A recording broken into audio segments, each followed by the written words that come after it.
Hello বন্ধুরা, আসসালামু আলাইকুম। Welcome back to my channel. প্রতিদিনের মতো আজকে আবার হাজির হয়ে গেলাম আরও একটি নতুন ব্লগ নিয়ে। তো দেখতেছে ব্লগের শুরুতেই সাইমাকে দেখা যাচ্ছে। আসলে আমি ভাবছিলাম ওকে কোথাও রাখি, কোথাও না, প্রথমে চাইছিলাম ওকে ঘুমানোর জন্য, মানে ও ঘুম যাবে আর আমি নিরিবিলি কোনো ভিডিও করবো, যদি কোনো কাজকর্ম থাকে তবে সেটা করব।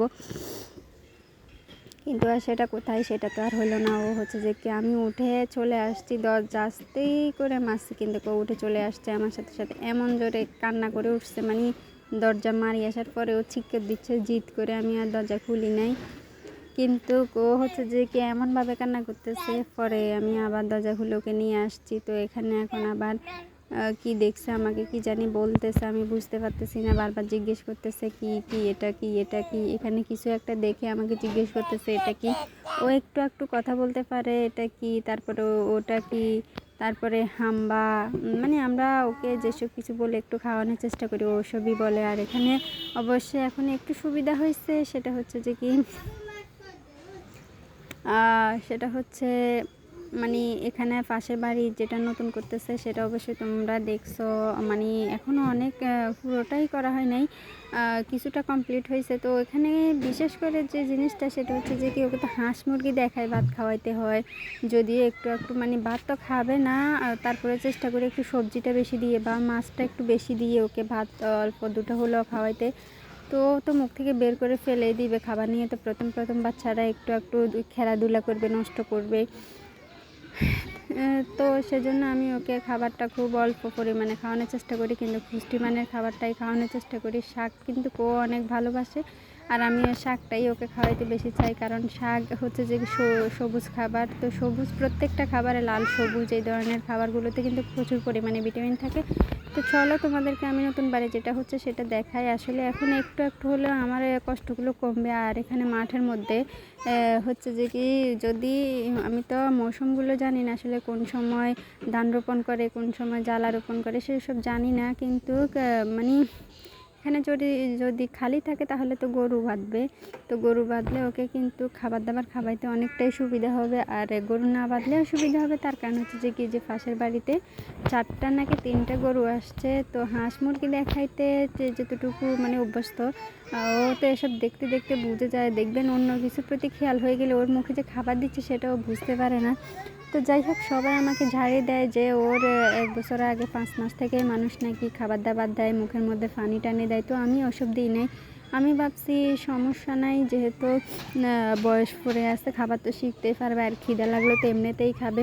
কিন্তু এই মানুষটা, এই ছোট্ট মেয়েটা আমাকে এত পরিমাণে কষ্ট দেয়, এত পরিমাণে জ্বালায়, সবসময় কোলে থাকতে চায়। তো নামাইতে পারি না ওকে, যাও একটু এখন নামাইছি, বিশ্বাস করবে না, ভিডিও করার মাঝখানে ওকে যে আমি কতবার কোলে নিচ্ছি, স্কিপ করে করে কি করব, কান্না করতেছে, চোখে পানি চলে আসে একটু করে কান্না করলে। তো কী করবো, বাচ্চা মানুষ কোলের জন্য তো কান্না করবে। আর সবাই তো আমাকে বলে যে অনেক আগের থেকেই নাকি সবাই খাবার দাবার খাওয়ায়। তো আমি ভাবলাম খাওয়াবো, মানে 1 বছর চলে যাক। তো এখন 1 বছর পরে একটু একটু যা দিচ্ছি, ও তো খাবার অভ্যাস নাই। ছোটোবেলা থেকে যদি দিতাম তাহলে হচ্ছে যে কি, ও ছোটোবেলার খাবারগুলো মানে খাইতে খাইতে অভ্যস্ত হয়ে যেত। মানে মায়ের বুকে দুধ ছাড়াও কিন্তু কোনো খাবারের প্রতি, অন্য খাবারের স্বাদটাও পাইলে হয়তো মানে খাইতে পারতো, অন্য খাবারের প্রতি একটা আকৃষ্ট থাকতো। কিন্তু আমি তো ওকে সেসব করাই নাই, এখন আমারই কষ্ট হচ্ছে। তো ভবিষ্যতে যদি আর কখনো বেবি নেই তবে কিন্তু এরকম আর করবো না, মায়া দেখাবো না। কারণ মায়া দেখায় দেখায়, মায়া যত জায়গায় দেখাচ্ছি, মানে দেখাবেন আপনি, আপনার ক্ষেত্রেও হবে। মায়া যত জায়গায় দেখাবেন, মায়ার কারণেই কিন্তু আপনি শেষ হয়ে যাবেন। তো এদিকে আমি সবজি বাগানে চলে আসছি। বিশেষ করে আমাদের সবজি প্রচুর পরিমাণে, আর এটা দেশ গ্রামের ঘাটলা বলে। সবাই মনে করবে যে কি, মানে ইউটিউবাররা বা টিকটকাররা অনেক, মানে সবাই তো আর না, কিছু কিছু ক্ষেত্রে হয় হচ্ছে যে কি তাদের ভালো একটা বাসস্থান থাকে, তারা খুব হাসি মাতি বা তারা অনেক ভালোভাবে দিন কাটাতে পারে। তারা যদি ওরকমভাবে দিন কাটাতে না পারে তাহলে কি তারা ভিডিও দিতেছে? কিন্তু এখন এটা তো মানুষ মনে করে না। তার কারণ হচ্ছে যে কি, এখন অ্যাভেলেবেল ইউটিউবার, টিকটকার, ইনস্টাগ্রাম, তারপরে ফেসবুক, এসব কিছু চালানোর মতো মানুষ আমরা ঘরে ঘরে রয়েছি।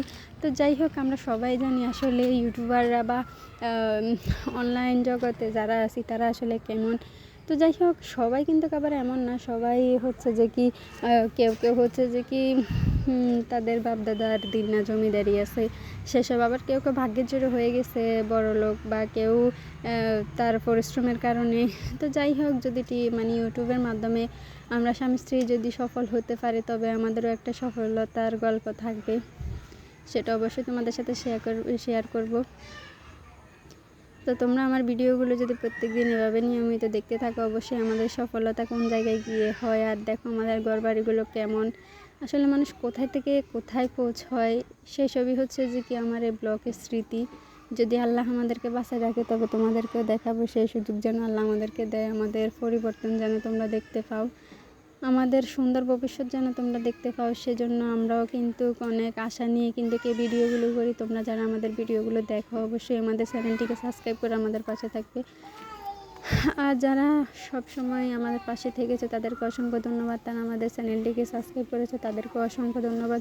তো এদিকে আমি নিয়ে আসলাম তোমাদেরকে আমার পাকঘর। আর এদিকে দেখো চুলাটার ভিতর থেকে, এরকম চুলা দেশ গ্রামে সবাই বানায়, তো ভিতর থেকে ছাইগুলো নিয়ে কিন্তু মানে আমাদেরকে মারতে চাই, কিন্তু ওর গায়ে পরে, ও এতটা মেলা মারতে পারে না। আর এদিকে আমার হলুদ মরিচগুলো আমি এভাবে ডাঁটওয়ালা, ওইগুলো হচ্ছে যে কি ট্যাংয়ের, রমজান মাসে ট্যাং আনছিল সেগুলোর। আর এটা কোনো দাগ না, এটা উঠে না, এটা ঘাম, কস্টিপের ঘাম। চুলাগুলো দেখছো আমি সামান্য পরিমাণে নিয়ে, কারণ সাইমা কান্না করতেছে, আবারও দেখাই চলে যাচ্ছি। সাইমা কান্না করতেছে কি জন্য আমি জানি না, ওটা আবার আমাকে না দেখলেও কান্না করবে, আবার আমাকে না দেখলে এতটা কান্না করবে না, যদি আমাকে না দেখে ভয় পায় তাহলে কান্না করবে। দেখছেন কীভাবে কান্না করতেছে, চোখে পানি চলে আসছে। আমি ওকে জিজ্ঞেস করতেছি কি হয়েছে, কিন্তু বলতে পারতেছে না। আমি একটু পাকঘর থেকে তোমাদের ভিডিও করার সাথে সাথে বা তোমাদের ভিডিও করতেছি, এমন সময় কিন্তু দেখছি পাকঘর থেকে ও ভীষণ কান্না করতেছে, আর আওয়াজটা অনেক বড় বড় হয়েছে। আমি গেছি তাই হাসি মাখা কান্না হচ্ছে।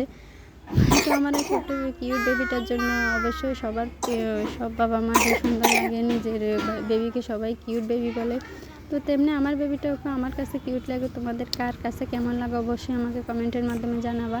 আর ওকে এখন আমি কোলে করে নিয়ে যাচ্ছি, ও আমাকে ওই দিকে দেখাই দিচ্ছে, ওর বাবার দিকে যাইতাম, তো আমি বলছি না আম্মু এখানে ভিডিও করতেছি, তারপরে চলে যাব, ভিডিওটা তোমার আব্বু আপলোড দিয়ে দিবে।